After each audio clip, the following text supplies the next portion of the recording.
back for another casual conversation with the classic, and today we have a very special guest, former WCW World Heavyweight Champion, WWE Hall of Famer, and the founder and creator of DDPY, the one, the only Diamond Dallas Page. It is an honor. How are you doing today? I am fucking unstoppable. I love that attitude, and on that basis, because you have such a positive attitude, I like to ask this question, especially with everything we've been going through the past couple of years here. How has 2021 been really different for you than 2020? Because I feel like 2021 for a lot of us has been like a comeback. So how has it been for you? Yeah, for me personally, the whole COVID thing, I took it really, really serious when it hit. When I saw Italy shut the whole country down, I was like, okay, this isn't just a Trump thing. Because if it would have been, in our country, I would have just been convinced it was a way that the Democrats are trying to screw Trump. Our politics are so fucked up in our country. When people ask me, so are you a Republican or a Democrat? I said neither. I think you both suck. Because neither one wants to help the other. We're supposed to be a fucking, no matter what, a team. But it's not like that here, man. It is so, and it's the only way you can say it. It's so fucked up. And I thought Trump was the biggest bully ever till I realized how democratic people acted towards people who believed in Trump. So I was like, man, you guys make Trump look like a pussy. Because you guys are way more bullies, and I hate bullies, man. I don't give a shit who they are. I hate people who pick on other people because of their beliefs, because of their religion, because of their color. Fuck all of that. We're human beings, and we all should be trying to help each other instead of trying to fuck each other over. So. When the shit hit the fan, for me personally, I took it really seriously, and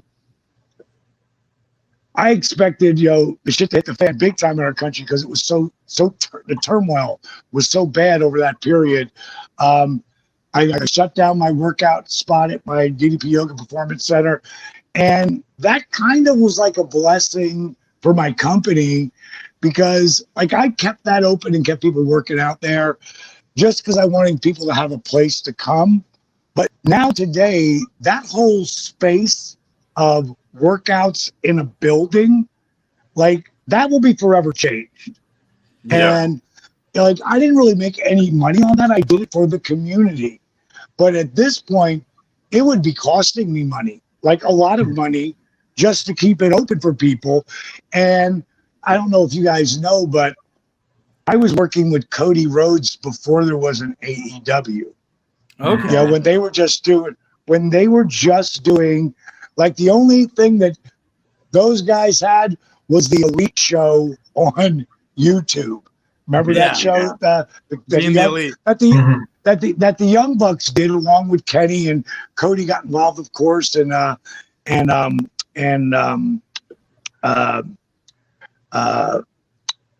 the rest of the guys who were in that group, because there were guys in and out of there. But it was comical, it was fun, and it gave people a place through the independent scene, a chance to really see those guys and get to know them. And when Cody called the whole thing out for, they're going to draw 10,000 people, which Meltzer and everybody thought was ridiculous. Like 4,000 maybe, on the high side, but a ridiculous comment. And Cody is like my nephew. Without Dusty Rhodes, there is no Diamond Dallas Page. So I was going to help him. And we started filming him and doing after All In, the next one was Double or Nothing, I think. And everything that you saw online, that was the road to Double or Nothing, my production company, Comeback Studios, did that. Oh, wow. anything that you see on the AEW show, that's not an entrance, because Kevin Sullivan not from WCW Kevin Sullivan, a whole different Kevin Sullivan. Kevin Sullivan does all the packages for the guys that come out for their entrance music, which I think he does an incredible job there. But any other vignettes, any other interviews, they could be filmed at my DDP Yoga Performance Center. My crew goes on the road every week. Anytime that they're filming, and 3 of my guys go down there, and our company's called Comeback Studios. It's the same company that did the resurrection of Jake the Snake. It's the same company that did Relentless. We've done a lot of things for a lot of companies, and Tony Khan is such a cool guy. I mean, we're talking about a guy who's a billionaire. I was just at last weekend. I was at Dominique Wilkins, and for people who don't know who Dominique Wilkins is, he would be in the same breath as Michael Jordan. That's how great the human highlight reel was. And today he's 61. We're really good friends, and I support all of his stuff that he does with his charity, which is called Culture City. And Culture City really helps kids with autism and kids who are on the spectrum. And Tony, there was a huge ball, and the Jacksonville Jaguars were the biggest sponsor of it. And then they raised over $1 million at this ball for kids. And it's not like the people who run it, like my buddy Julian, who I thought was Dominique's, I thought he was his personal assistant, because he does personal assistant work for him.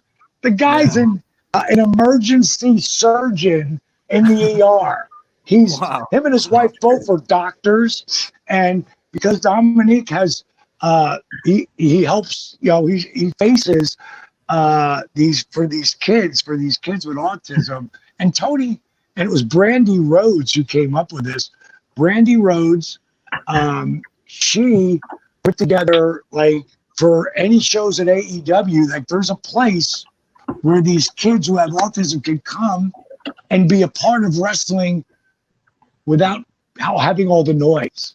Because we all love that noise of wrestling, but those kids love wrestling, but the noise bothers them. So, like, they have a whole section for these kids. And Tony's coming off the best week of his life. Flew in on I couldn't believe he did it.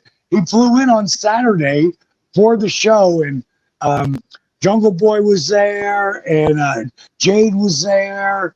There was a bunch of them, the AEW wrestlers there.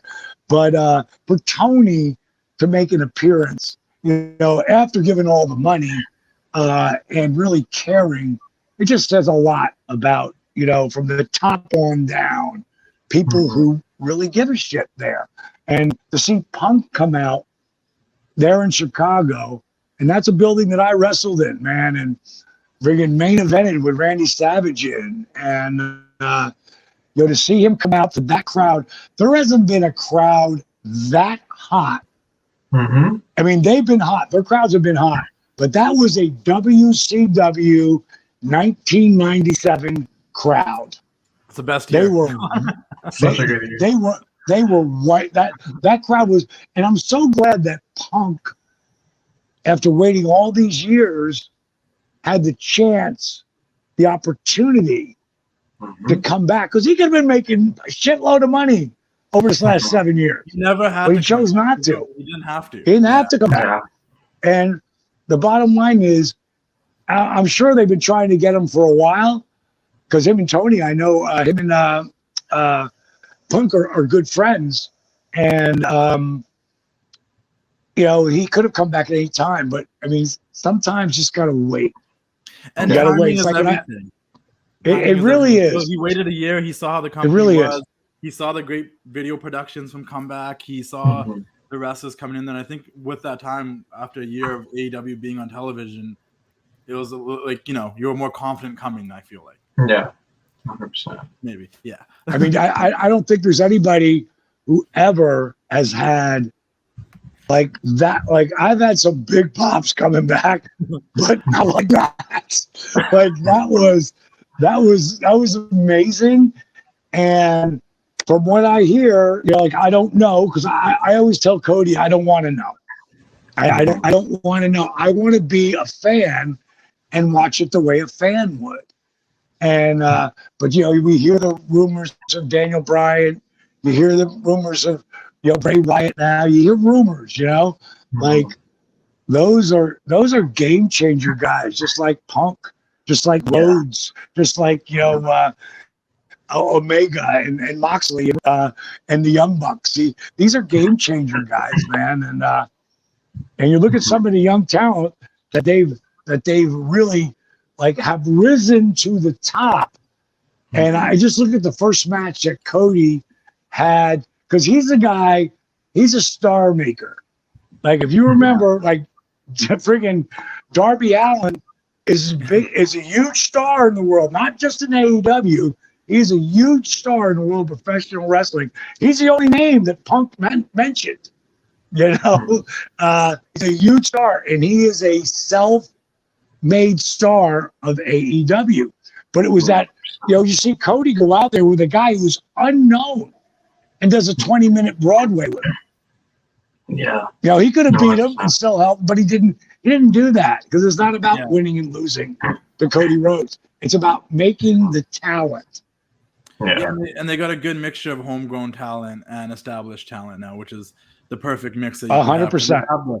You have the Darbys, you have the Jungle Boys, the Sammy Guevaras, the MJFs, the guys that are, unless you were focusing and paying attention to the indies, are relatively new to national television. And then you've got Cody Rhodes and the Young Bucks and CM Punk, and it's perfect. It's almost kind of what WCW kind of was in the mid-90s there, when you had some of those names coming and stuff. So it's cool.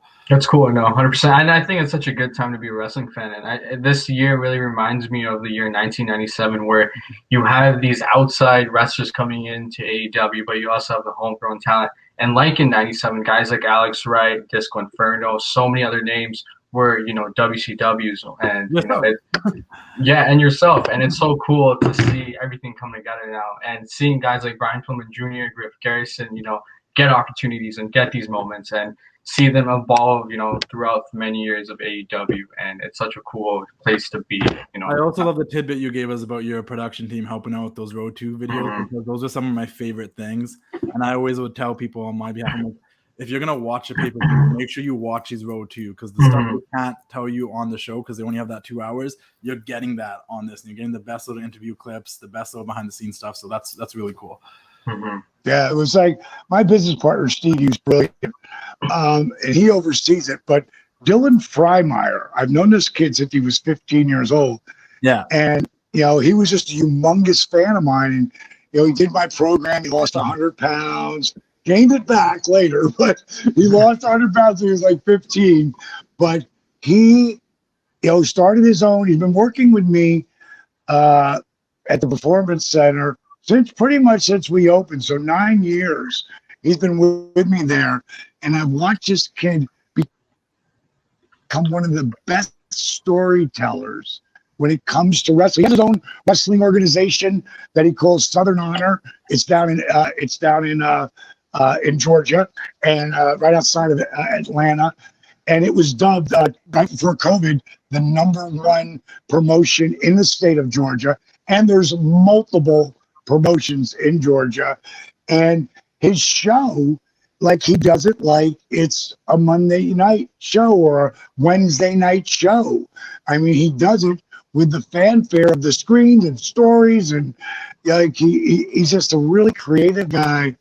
And he's like the head editor, and we've got 9 of them. But he's the head editor who really and not just a great storyteller in wrestling. He's also done quite a few stories of our personal transformations that we've had with DDP Yoga, one being Vance Hines. And Vance Hines right now, I want to say it has 58 million views, And I'll give you another inside thing. Yeah. The song Judas, which of course really put Jericho on a different level of the map when it comes to being a rock and roll star. not just a guy who plays rock and roll, but a star. He filmed Judas at my performance center, and one of my guys, who was one of my young proteges, Nathan Mowry, and I knew eventually Nathan would go off to do his own thing, and so I just mentored him and guided him in certain spots, and I put him with Jericho, and he's the one who was the director of that video. That last time I saw it had 50 million views. And to me, the greatest part about wrestling will always be the entrance. Like, that's the shit that you get them in the palm of your hand. Well, now that Chris is such a mega star and been a superstar on top for 30 years now, that's like Savage. That's like Hogan. That's like Flair. Like, you've got to mention Jericho with those names now. And to have, when I first, like, when they came back and the crowds came back, and when he came out to that song, and I would have him be the first match every night, because the show is the people singing the song. You don't need to hear the music. After you hear the beginning of that, everybody is right on cue. Damn, they're right on tune. I mean, Jericho's got to have a tear in his eye every night, you know, to feel that kind of love. And that's a way to, you want to just pot the place. Like, it's 100%. money, man. They did that last week where they didn't even play his music. That was like part of the stipulation, that he couldn't have his entrance. And the crowd just sang it. Like, yeah, you got to check it out. And the crowd actually just sang his song for him as he walked out to silence. And it was just the audience singing Judas. A little off key, but once they got to the chorus, everybody was on. Everybody sang it, and it was epic. And you could see the joy in his face. Like, it was like you didn't know if they were actually gonna do that. Like, AEW kind of put a tweet out to, like, make sure you guys sing it, yada yada yada. But you didn't know how it was gonna go. You never actually know, especially with live TV. No, you never know. It's a ballsy move, but because it's Chris, and again, I look at Jericho, one of the top wrestlers in the world. He's one of the hottest young rock guys. Right? Young, they're still a young band, because they haven't really exploded till recently. But Chris has been putting his work and his ass off for decades on that. And then as a podcast guy, it's like, what the fuck? He's like The Rock. I put The Rock and then him as far as doing so many things, and not so much doing so many things, but doing so many things well, like really, really good at a high level. So, because you can do a bunch of shit, and it's and sometimes a lot of it turns into shit because you're doing too much. But The Rock can't do anything wrong, because Jericho is he's unstoppable right now. 100%. 100%. No, but switching gears, I did want to ask. So there's an infamous picture of you in your pink Cadillac, and in fact, I actually have it as my computer wallpaper because it's such a dope picture, and it just gives me Scarface vibes. But I wanted to ask, like, how did that come into play at WrestleMania with the pink Cadillac? That is so funny, man. I was just telling the story the other day, because like, this picture is from not even a pink Cadillac picture. This picture is from the day the pink Cadillac got hired for the show. Now, this is in my club in Fort Myers, Florida. Luke put this picture up of me and him and the $1 Million Man, Ted. That's awesome. So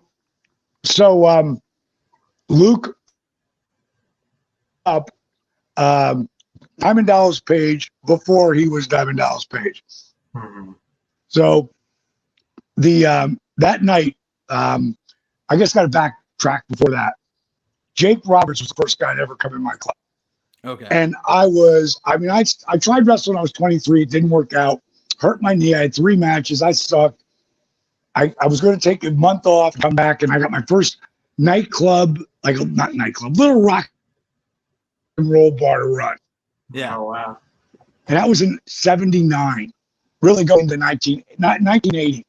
And I was so pissed when wrestling blew up in the 80s. I stopped watching. I was so pissed. Oh, wow. And one day I was flicking the channels and I catch a guy walking through the curtain with a bag over his shoulder.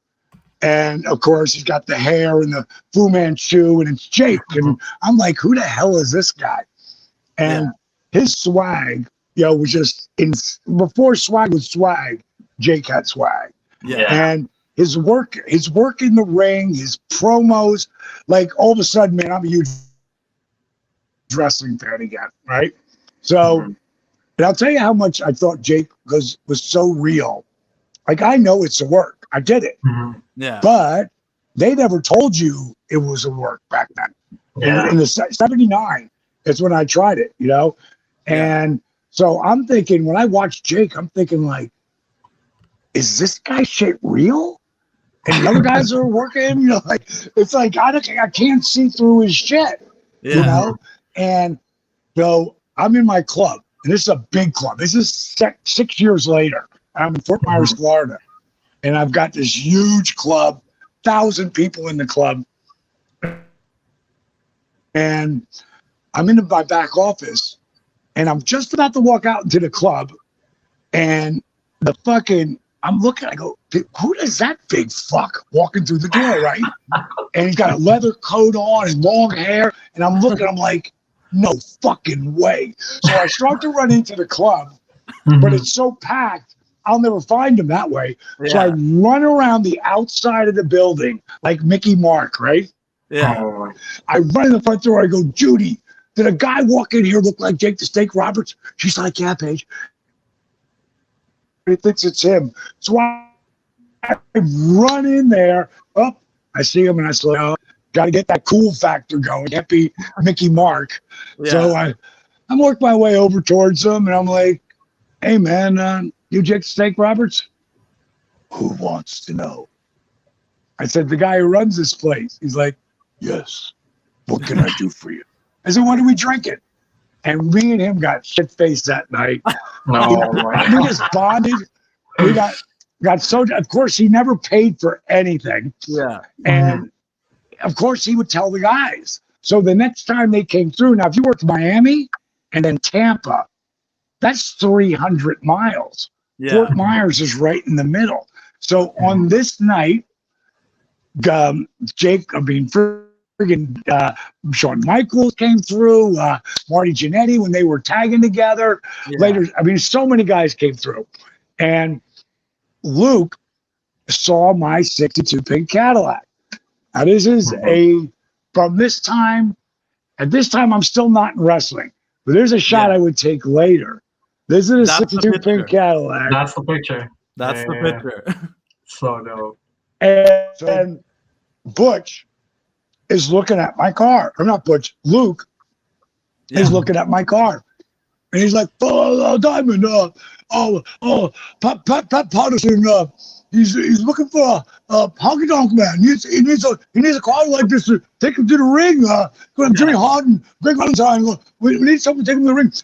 What would it cost? What would it cost to get this to WrestleMania? I go, this car, WrestleMania? He goes, yeah, Pat, this is exactly what he's looking for. So I said, well, that depends. I said, let's get Pat on the phone. So he called Pat Patterson right there, and he goes, Pat, it's the car. It needs to be the car. So Luke is the one who made it happen. Put me on the phone with Pat Patterson, and Pat said, what do you charge for the car? I said, if you'll ship it up there, because I don't want to drive it. It's 1962 Caddy, I said, if you'll ship it up there on a flatbed and you fly me in and you let me drive it. By this time, matter of fact, I am in wrestling by this time. I'm managing in the AWA. Yeah, I'm managing right then. And I said, if you let me drive the car and put me up, I'll let you have it for nothing. And he's done. So I got flown up there and got a hotel. It was my first experience like that. Yeah. And then the car gets to the place.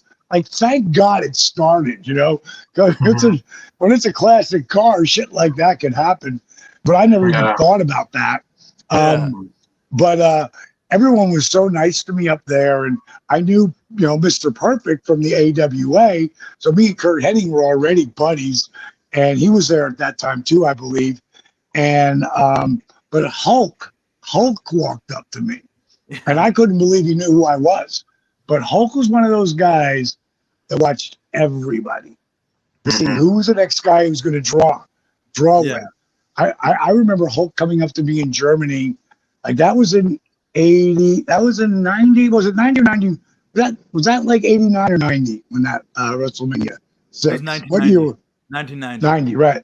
Yeah. I can remember Hulk coming up to me in 1994 or 95, one of the two. I can't remember which one it was. I'm pretty sure it's 4. And he came on WCW, and he did his first tour with us. Yeah. And it was going to be through Germany and UK and then into Germany. And I guess I had about 5 matches in a row, 5 nights in a row. I'm the first match. I'm the curtain jerker, with Jim Duggan, putting him over every night, Yeah. And as I walked through the curtain on the 5th night, we were in Berlin, and he grabbed me and he pulled me over and he goes, "So how you doing it?" I go, "How am I doing what, Hulk? Did I do something wrong?" He's like, No, I didn't do anything wrong. He said, "I only see you on TV once in a while. Yeah. And when I do, I see you got some new move or something, but you get the people involved with you." He said, "This is what they're doing with you, right? Because I don't see you on TV that much. They're putting you on the road so you can learn your craft." And I'm like, "No." I go, "Hulk, this is the first time I've been on the road in 4 months." He's like, "What?" I said, "Yeah." I said, "The only reason I'm on this card is because before I changed my name to Dallas Page, my name was Falkenberg, was my last name. And the Germans love their kraut, so they put me on the card. Plus, I got a smoking hot wife that walks me to the ring." And he goes, well, how are you doing it then? And how are you getting so much better?" And I'm like, wow, Hulk Hogan really saying this to me? And he's like, "How are you getting so much better?" I'm like, "Well, they're not using me, Hulk, and if you don't wrestle, you don't get any good. So I just went down to power plant and started teaching all the young guys. And I just take on one guy after another." He goes, "Whatever you're doing, you need to keep doing it, because it's not today or tomorrow or next year or the year after." He goes, "But I honest to God believe that you have the ability to draw huge money with me." And he walked away. And it started in fucking 1990, where he was just talking to me and telling me, "You should really get in the ring." That's what he was saying to me, and pay your dues there. And now 4 years later, he says that to me. 4 years later than that, he's sitting on the stage of The Tonight Show, which is the biggest show in television at the time. The Tonight Show with him and Rodman and Jay Leno and me and Karl Malone. And a lot of people don't know who Karl Malone really is if they're not a basketball fan. But Karl Malone is the second leading scorer of all time in the NBA. LeBron should catch him, but right now it ain't LeBron. It ain't Kobe. It ain't Michael Jordan. It's Karl Malone. And we came through those curtains and threw down the chairs and faced off, shot our angle on that show. It was the second leading pay-per-view behind Sting and Hogan at Starrcade that they built that show for 1 year. Yeah. They built ours for 1 month. And that just shows you the drawing ability of those guys, the happening. And it was my idea, to freaking go on a Tonight Show, because Karl Malone told me that, whether we win or lose, I'm going to end up on a Tonight Show. And I went like, oh, wow. Wow, that would be huge. That was a perfect storm, because then what was it? The year later, it was Jay Leno in the ring with you guys. Mm-hmm. The next month, and that got me a lot of heat with the boy. The next month, and that got me a lot of heat with the boys, because why does he get that again? Well, the Malone thing was my idea, and it was my connection. when it came to the next thing, Bischoff saw how hard I worked to get, because today it's choreographed, what I call preparation meets improvisation. Yeah. Back then, it was still a lot of improvisation. So someone like Hulk didn't come through a circuit where, okay, here's what we're going to do. We're going to lock up. I'll grab an arm. You take it. Like, they didn't talk about that shit. Yeah. You know, and that's why the matches got so much better over the years, and you could do more unbelievable shit because the other guy knew what was happening. Yeah. Now you also mix in the improvisation, and that's where you get magic, you know. And but Hulk had never done that shit. So I've got three people: Hulk, who's never done that, but a demigod in our business, right? Malone and Rodman, who've never done it. And I got to help orchestrate all. And Hulk gave it all to me. He's like, you lay it out. That's awesome. You know, because this is what we got to do. And then I learned later, if you watch the documentary with Hulk and Andre, he laid that shit out. Yeah. If you watch that documentary, he had it all laid out. But when it came to, when he told me he had never done it before, you know, it was kind of interesting. It probably just wasn't his preference, but he's had to do. No, it was not his preference. When I wrestled him, we never did that. There was a couple of things he asked me, "How do you do this?" And it was really an awesome thing because Hulk didn't ask what you did or how you did it, but he wanted to know how I did that thing that I took from Mick Foley, where I go to kick you, you catch it, and it looks like you got me, and then you spin it. And then I clothesline you. Mick Foley came up with that spot. But Mick physically couldn't do it anymore. So I picked it up and I did it. And then I added things like spin it, duck it, and then get it. Or duck it and I'll come in and you get me. You know, I just added more features to it. But Hulk wanted to know which way to spin me. Because if you spin me the wrong way, it don't work. You gotta spin me with the way my body can go. So just that Hulk even asked me, you know, like, how do you do that? Like, he cared about me looking good out there. And Hulk was a big believer for me, and he really gave me a lot of confidence. I tell everybody who does my program, you know, my DDPY program, I tell them never underestimate the power someone gives you by believing in you. And it's really powerful, man, because a lot of people don't believe in themselves. Like today, I just did a workout that we just filmed. Have you ever heard of Teddy Swims yet?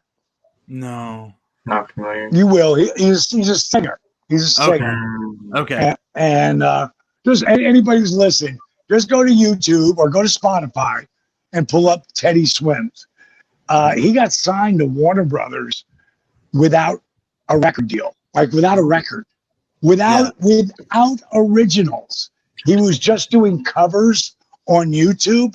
Like, do you know who Tim McGraw is? Yeah, I know Tim McGraw.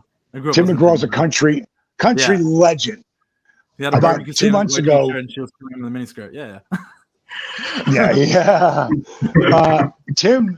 Tim put up a video of Teddy singing his version of one of Tim's songs, and Tim's got a tear in the eye, and he put hashtag duet Teddy Swims. I mean, he's on the road right now with Zach Brown. Oh wow! He knew he had talent as a singer, but he was 288 pounds. I was one of his childhood heroes. Yeah. And I met him at Dominique Wilkins' birthday party about a year ago. And he was like, man, I'm watching your stuff, and, you know, I really want to do it. I got to drop this weight. And, you know, and as I got to know him, I realized besides as a singer, which he knew he was good at, he had no self-worth after that, like zero self-worth. And as we got to know each other and he started the program, like right now he's down 47 pounds. Wow. And the really cool part of that is his self-worth has gone through the roof. Like now he loves himself. You know, he believe like all the things I told him that he could do within himself. Like he allowed to trust me, to believe that he could do it. And now he's going to be a humongous star in the music industry.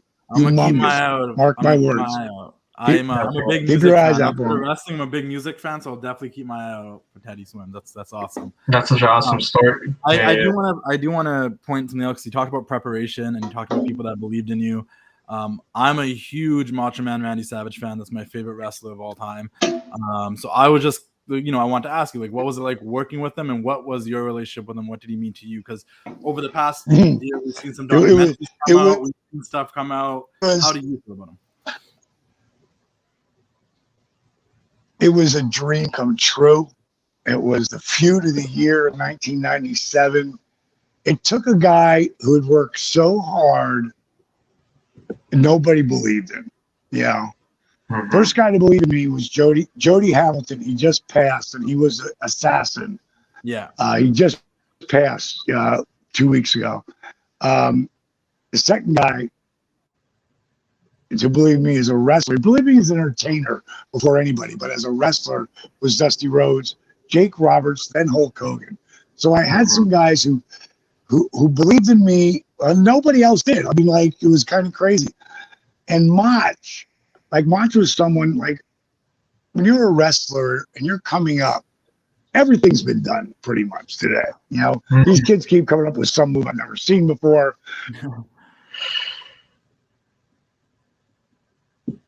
I know. I've never had any technical difficulties with this. It's weird, but go ahead. All right. So it was literally working with Savage was a dream come true, because I patterned myself after a bunch of different guys, and one of them was Randy Savage. It was Jake Roberts, Randy Savage, Kurt Hennig, Terry Funk are the guys that I kind of patterned myself, little piece of each one of them. Of course, Randy, his intensity, was always amazing to me, and I would grab moments of that. Of course, he's the first one to ever do the thing with a woman and use her to get to be a big heel like he did with Elizabeth. So being a heel that was at the bottom of the card that nobody cared about, because I had a relationship, and Kimberly was there, and she didn't cost but $150 a day. They let me have her, and I got to use her in that response, and it was all stealing all Randy's shit. So when I started getting really over with the diamond cutter, and then I came up with the idea about the NWO, about me not them asking me and me saying, "Oh, now you want me." What happened to number 3 or 4? You're here at number 7. Fuck you. And, oh, now. And those guys are both good friends of mine. Like, I have real history with those guys. I created what people would know as Razor Ramon, started as a diamond stud. If you see where Scott Hall was before he was a diamond stud, he had blonde, hair that was all over the place, and a big walrus mustache. When I came up with the idea of making him look like that, which would become Razor Ramon, I mean, money. The toothpick idea, and Scott Hall tells this story. We were leaving Waffle House, and I gave him a toothpick, and I said, "Oh, great idea, bro. We get to the end of the promo. I'll flick we'll both flick the toothpick." And mine fell out of my mouth during the promo. And he did that. He didn't have to say anything else, and it would become his trademark. And then Kevin and I actually tag teamed together right before I tore my rotator cuff. And Kev and I were super tight, and there was times where he almost quit a bunch of times.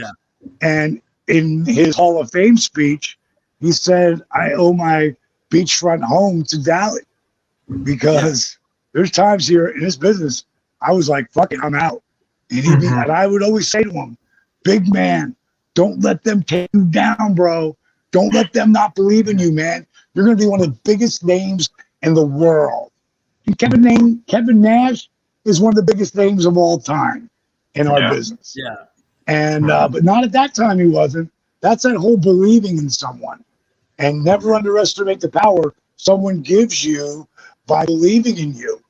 So we do that whole NWO thing, which was supposed to be 3 weeks, and it turned into 10 weeks because they didn't want to see my book. The bookers did not want to see me drop those guys. Yeah. Because, you know, they jerked me around quite a bit through my career. Yeah. And I think they were afraid that once I got the real power, since I had such a relationship with Eric Bischoff, that maybe they thought that I would turn around and bury him. Yeah. But that's not who I am. I would never do that. You know, I just wanted to prove to them that I could do it. And it made me work 5 times harder.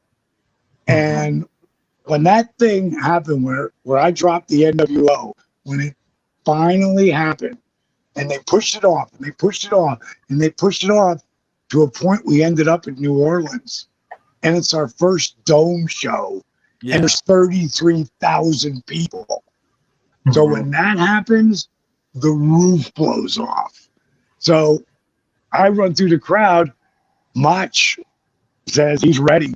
Mach came up with the idea to work with me, but the idea that comes from the Playboy thing was a year before this. Yeah. Kimberly comes up to me and she says, I got to run something by you. I'm like, what's up? She's like, now Kimberly had done Playboy's blondes, brunettes, and redheads. She had done a couple, they call them satellite issues. It's not the big Playboy magazine, but it's the satellite issues. And they also were coming out with one called Celebrity Nudes. Cindy Crawford, Jenny McCarthy, Pamela Anderson, Anna Nicole Smith. I mean, some of the most beautiful women in the world. And they want to put Kim and me. And I'm like, me? What do you mean, me? She's like, well, they want you in your wrestling gear and me just about to pull on a dress. I'm like, fuck, sure, let's do it. I mean, WCW wasn't doing anything with me. Any way you can get any kind of, you know, publicity, you know, for a wrestler or something like this is a good thing. So I figured they're not doing shit with me. Let's see what happens. Knowing that might not be a good idea too, you know? So I took the chance. Playboy saw the pictures. They called her back. They want to reshoot. They've got 2 of the pictures they want. They want to give you a 6-page spread. Oh, wow. I'm like, what? She goes, yes, you're going to be featured. I'm like, okay, let's do it. So now it takes a long time, like, you know, 6 months for it to get to the next spot.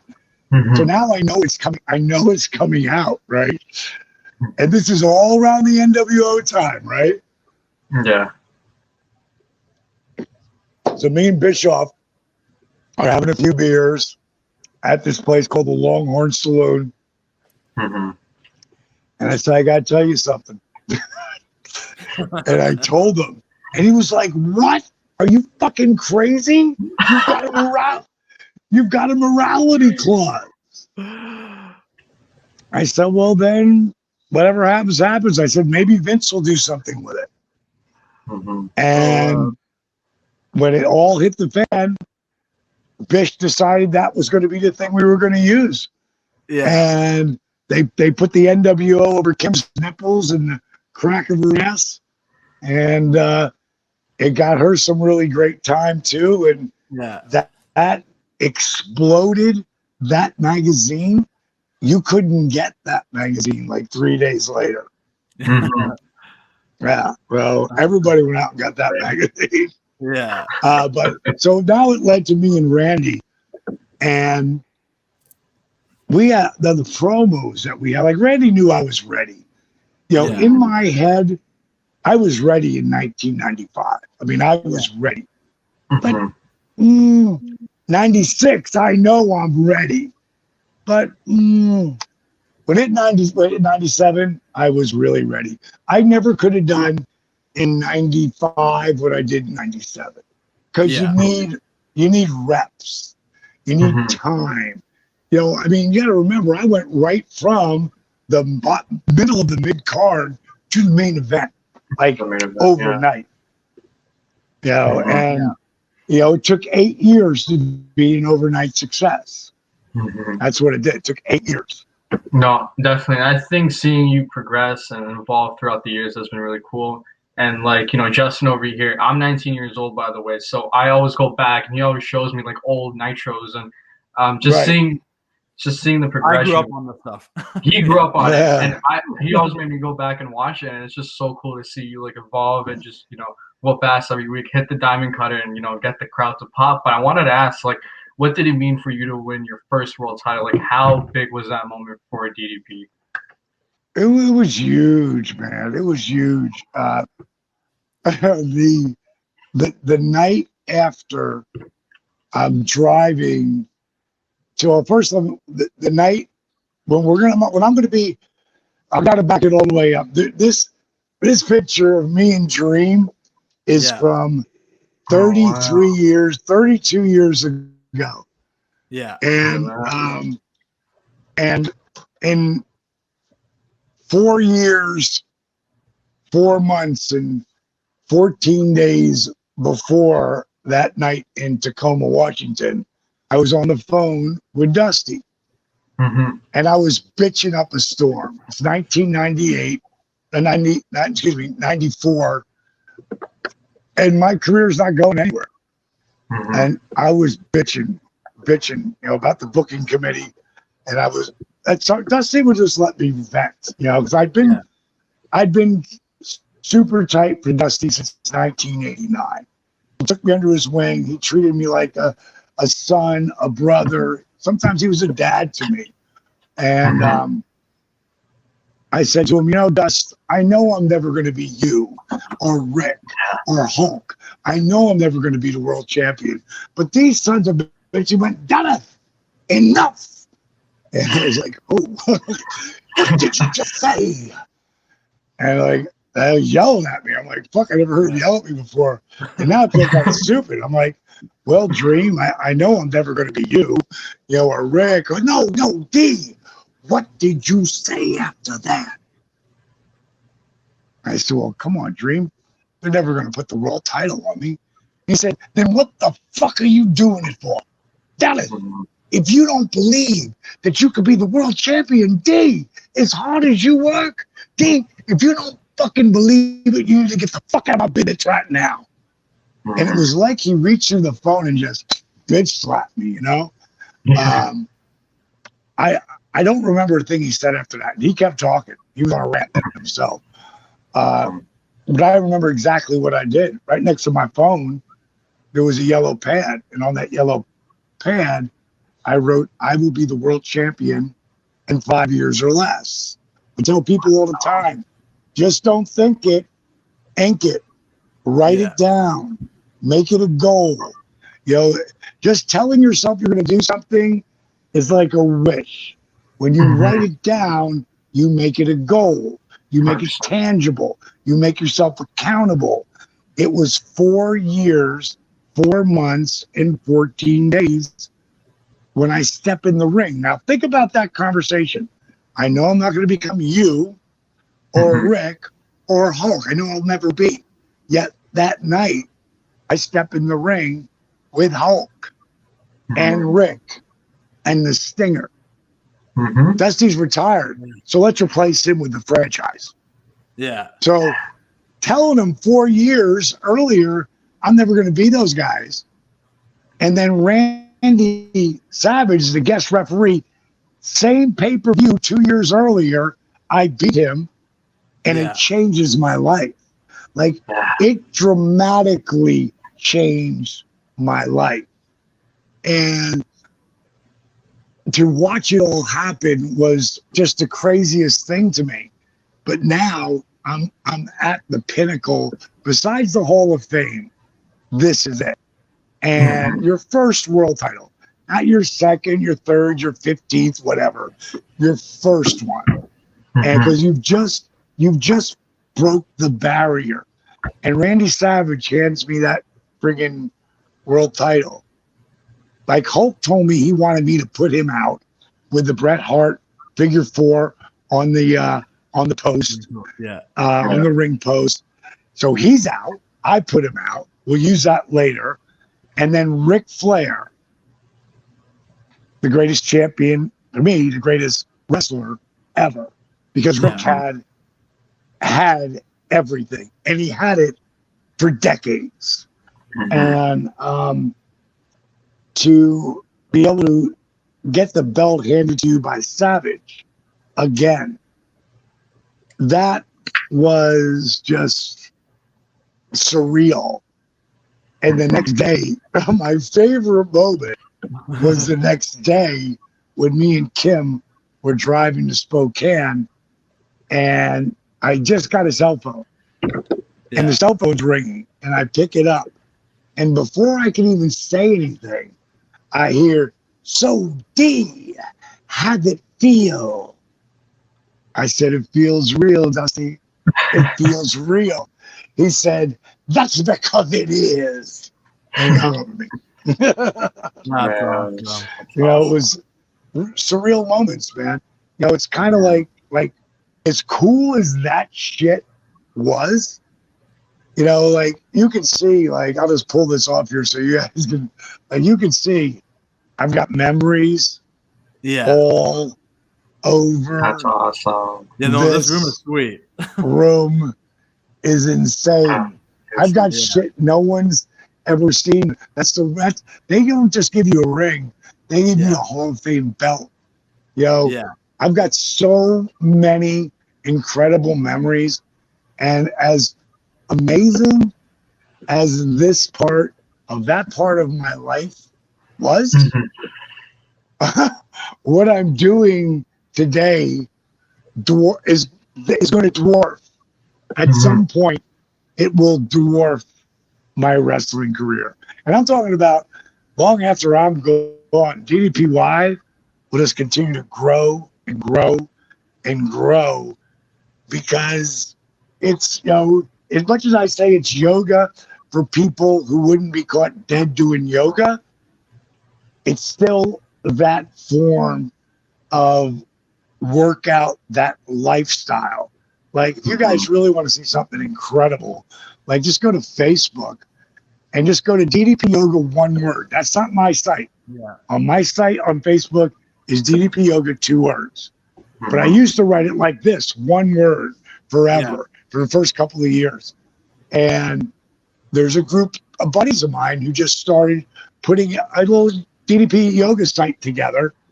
And it was like 5 of them. And then turned into 10, 100. Now there's over 67,000 people on this page. That's probably the most active, helping, nurturing, empathetic, inspirational page anywhere on the web. And it's literally, I told Brian Alvarez 12 years ago, now 9 years ago, well, 10 years ago. 10 years ago, let me see, we're 92. It'll be 9.5 years ago, because our 10-year anniversary when we blew up will be May of next year.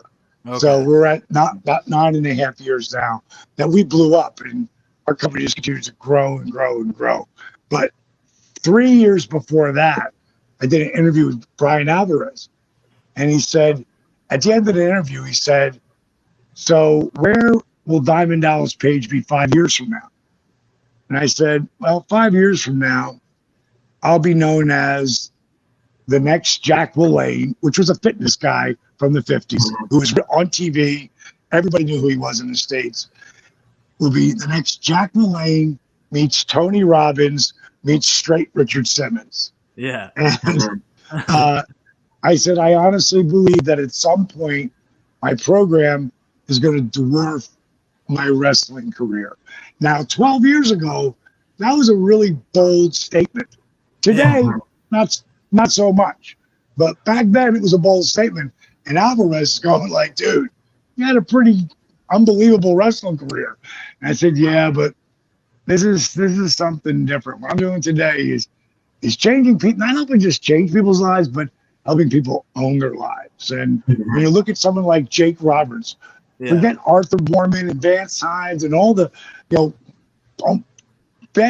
Arthur Borman's video must have 1 billion views between our stuff and what people have used it for in different languages and all that shit.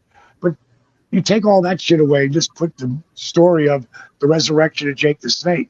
Now, young man, Daniel, have you seen the resurrection of Jake the Snake yet? Yeah, I've seen it. Justin showed it to me, for sure. Yeah, powerful, man. Really it's powerful. So good. Really powerful. But I wanted to ask, what did it mean for you to help, Jake Roberts in that time and seeing him, get better? And I know Dark Side of the Ring also dropped a documentary on it recently. But personally for you, what did it mean to, see Jake Roberts mentally and physically doing better? And seeing both of them going to the Hall of Fame, Jake the Snake and Scott Hall. And Scott Hall. About Scott Hall for years. And, I met Scott Hall when he was in a darker place. And I also met Scott Hall after a darker place, that all-in weekend in Chicago. And he hung out with us for a little bit down in the lobby of the hotel. I don't know why, but he hung out with us. There was 2 different Scott Halls. I had a blast with that. He was like, don't get me wrong, but I was like, I was trying to do the whole let's not bother him thing. But then he came and was like, so what are you guys up to over here? What does that all mean to you? For people for years are going to me, so when you go in the Hall of Fame? And I would say, and people would try to rile me up, because if WCW would have won the war, I would have been in probably a decade sooner. Yeah. But I didn't look at it like that. WWE won it. And I said to him, when Randy Savage, when Jake Roberts, when Scott Hall, when Michael P.S. Hayes is in that Hall of Fame, then I'm sure I'm right around the corner. That's how I kept. I didn't care when it happened. I knew it was going to happen at some point. But when I got to induct Jake, it was like I went in, because getting to help my buddy, and my only real goal with him doing my program, my only goal was to try to help him get as sober as I could so that he could get the accolades that he deserved. Because without Dusty Rhodes, there is no Diamond Dallas Page. Without this guy, without Jake the Snake Roberts, there's no 3-time world champion. There's no Hall of Famer. Jake and Dusty mentored me my whole career. And, it was really important for me. For him, it was to get in the Rumble. For me, it was always to get him in the Hall of Fame. And the guy who was forwarding and really pushing for that was Triple H. I gave Triple H the tools to be able to say, look, Jake's been straight for over a year. And the WWE, I still got a lot of love for the WWE. Even in the documentary they did on me, Positively Living, I say, hey, I didn't get treated all that well when I first got here. And I understood later that it was just business. It wasn't me personally. It was business. And Vince wanted to prove a point, and he did what he did. And that being said, you got one of the biggest pops when you pulled off that mask. Oh, yourself as so sick. Dude, I could have skyrocketed to on either levels if they wanted it to happen.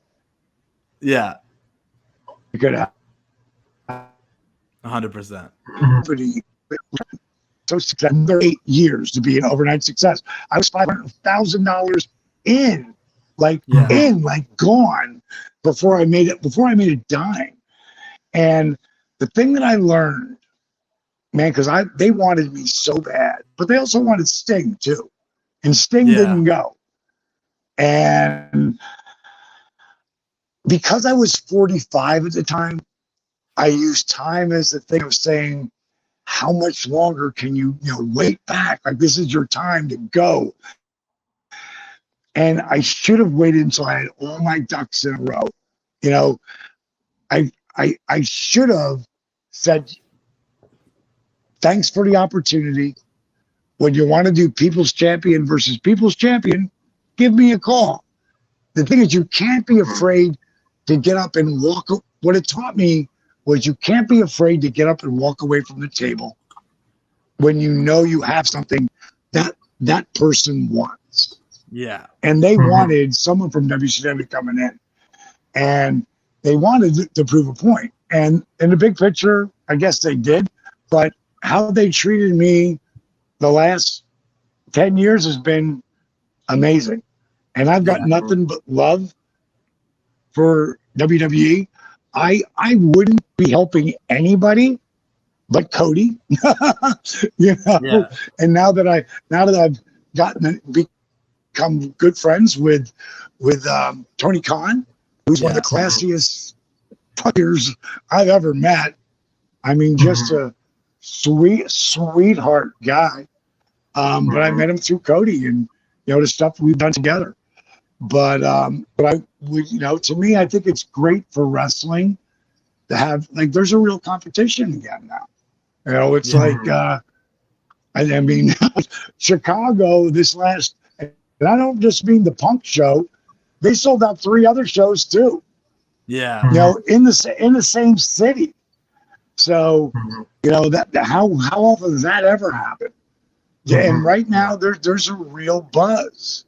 And it's a great time to be a wrestling fan again. It's just a great time. It sucks that shit might get shut down again because of the COVID thing, but hopefully, they'll just make people go get tested.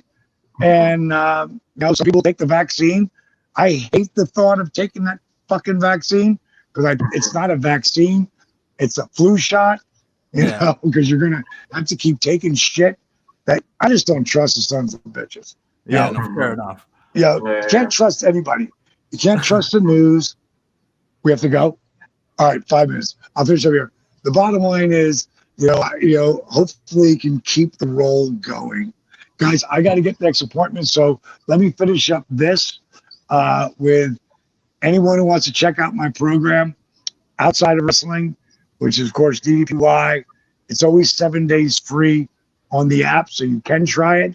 So there's no excuses. It costs you nothing to try it. Don't listen to anything I have to say about my program. Go to Facebook, DDP Yoga, one word, and right there, you're going to be able to see what the program is all about. I definitely want to try it out, so I'll definitely try it out. And I'll make sure everyone knows where to find and stuff as well. Thank you again. I really appreciate it. I know we ran out of time. I apologize for the technical difficulties. It's weird that no worries. As long as I'm sorry about that. Thank you very much. I really appreciate it. Daniel, is there anything you want to say before we wrap this up? Thank you so much for joining us, and I really appreciate the opportunity. But by the way, I'm an upcoming professional wrestler, and I was wondering, what would be the best way to connect with you and stay in touch, because I'm always looking for advice and mentorship and all that. So Well, get a hold of Marlon, and he'll get a hold of me, and then I'll get a hold of you. There we go. No, and I'm not kidding. I really will.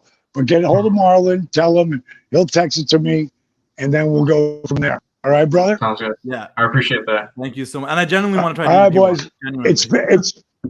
It's been your pleasure. See ya. Bang. Hey, Marlon will set you up with that too. Marlon will set you up with that, and I'll come back in 30. Yeah, but you got to do it for 90 days. Take the 6 pictures, do all the shit, and then I'll come back in 90 days, and we'll see what you did. 90 days sure. after you start. I'll take you up on that challenge. I'm game. I need to lose. All right. You too. It's not about what you call it. It's about Daniel. I want you to do it too, so you both can have a different perspective from two different people. Boys, sure. gotta run. That's all later. Ooh, yeah, dig it. It's time to say goodnight. We sincerely appreciate your patronage and hope we've succeeded in bringing you an enjoyable evening of entertainment. Please drive home carefully and come back again soon. Good night.